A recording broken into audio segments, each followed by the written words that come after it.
Hello, welcome back. So I've gone through the scene and cleaned it up and made a few changes.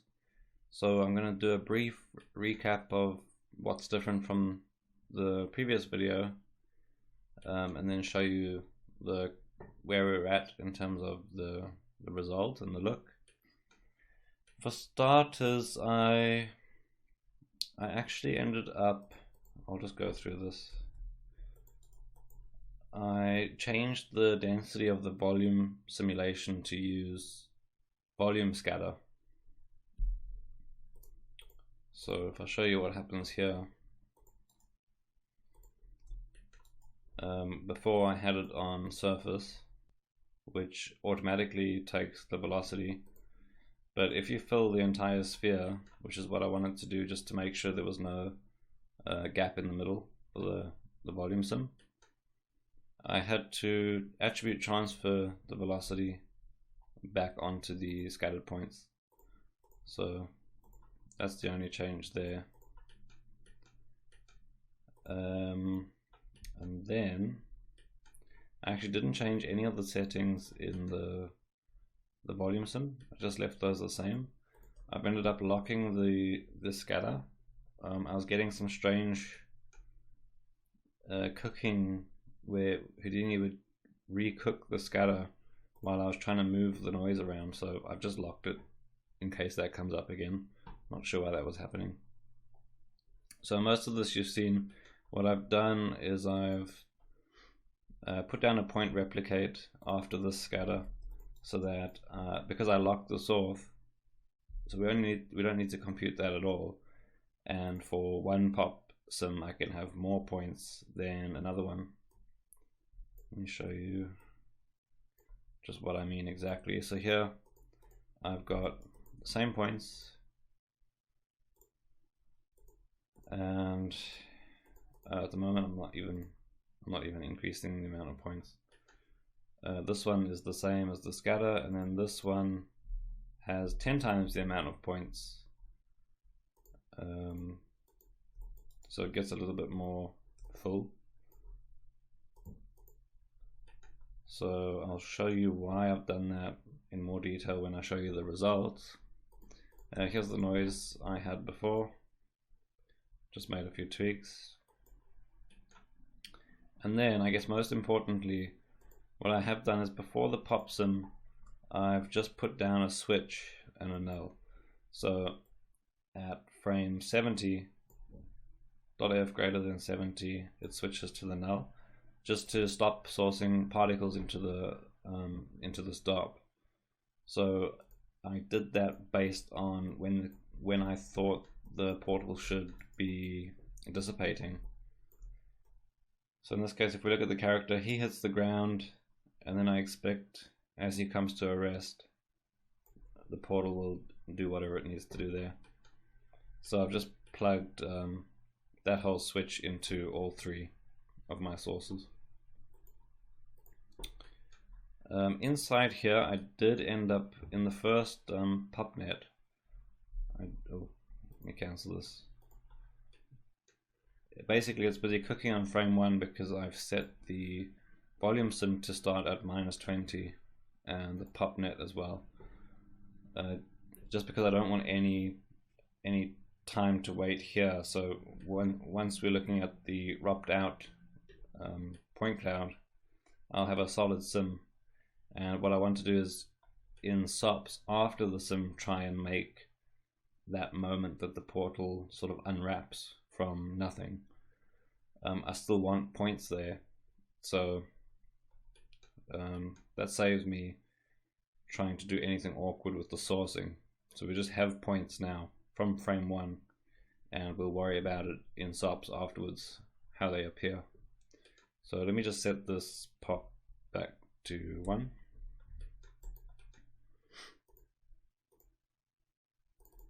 And if I go in here, this was the pop that was maintaining some flatness to the simulation, and this was the pop fluid I was playing with. So one thing I did find is you obviously start to see much more results with the more particles you had, and like I said before, the particle separation is highly dependent on the amount of points.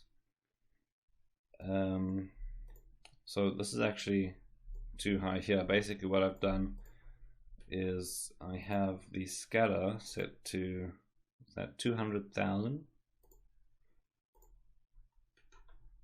and then I think if I changed this,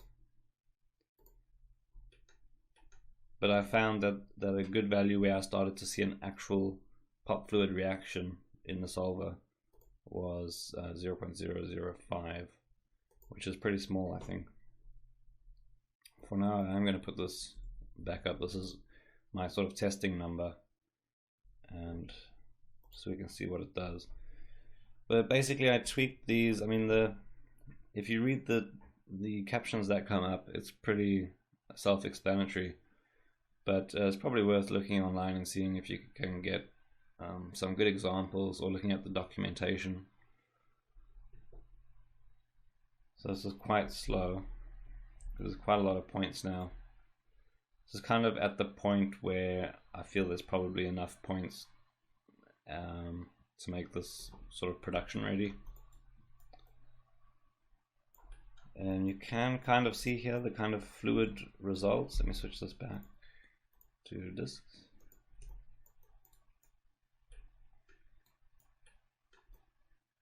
It's a little bit hard to see because it's quite a subtle effect. So let me just reduce the points. Here's my delete. So I'm just going to delete most of the points. See if this speeds things up. You can kind of see it wants to maintain its edge, very similar to a fluid simulation. So I thought that looked pretty cool, so I've kept that in this PopNet, and I want to take that through and see if we can see it further down the line. I really like this kind of result. And I got to this point pretty much just trying different values here. Like I ended up turning off viscosity. Tensile radius is how much the particles actually want to push each other apart. So, but again, this is based on what I'm trying to get is to feel like the particles actually want to stick together. So the radius is pretty small. And then the particle separation for me seemed to be the biggest effector. So put this to 1.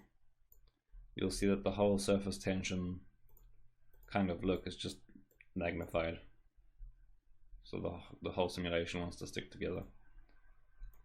So it's basically choose the amount of points you feel like is a good number that you want to move forward with, so something that's renderable, and then adjust the particle separation based on that until you're still seeing the result, but it's at the level you want. In this case, that was this value for me at 200,000 points. So that's pretty cool. I ended up liking that one. Let me change this back. And I have a flipbook. Basically after the pop, I deleted any color less than 0.5 just to save even more space. So you see 44,000 and there was 75. So basically just saving some disk space. And this is the result. So the pop fluid effect is pretty subtle in this, and I could have gone more extreme, but I'm pretty happy with this. And you can see there the particles just stop sourcing at frame 70, which is fine. I've also set a different lifespan on each one of these, so I think it's like 2 and 3. And that's that. So if we look at the other one,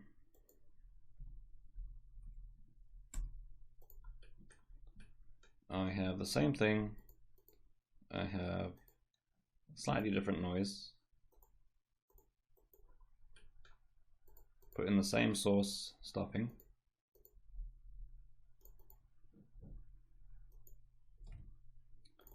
And inside here, no different. So this is the basic one that we ended with last time. So nothing much to show there. So I'll show you the flipbook of this cache here. I really like this one. It is banding, so the source is still stepped quite a bit, but it kind of looks interesting.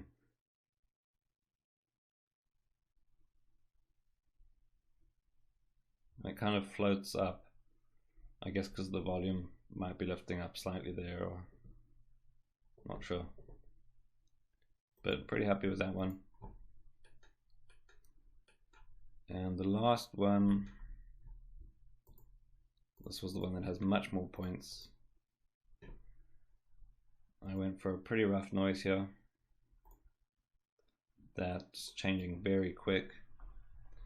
And then what I did, just to try and make it even more different from the others, is I put down a wrangle and I said the Y position plus equals red. So I'm just adding this point color to the Y position. So as that noise moves around, the point cloud's going to move up and down, which will just alter the final advected particle result. Remove points as usual, this time quite a lot, so I'm getting my small pockets.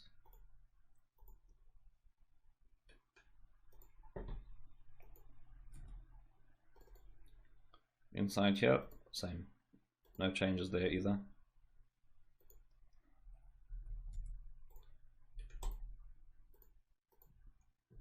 And the result is here. So with this one, I wanted to have very small sources that change quite quickly to get that sort of shooting, the shooting result. I mean, the way I picture it is in the portal, we might have quite a heavy base simulation of points to make the portal feel solid. And then I want these little flashes of highlights. So that's why I went down this kind of source for this one, to maybe use this render as a sort of little flashes of brighter points.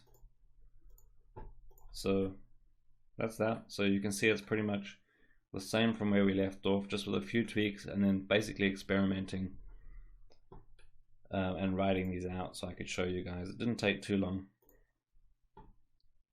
Let's have a look at our point count here. And obviously, I mean, we might come back and increase the number of points later on and rewrite these out. The moment is 2 million.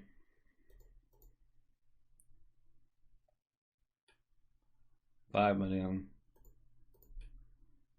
and yeah, sort of 400,000. So not too bad, and I feel like I'm managing it a bit by just removing anything in the source that we don't need.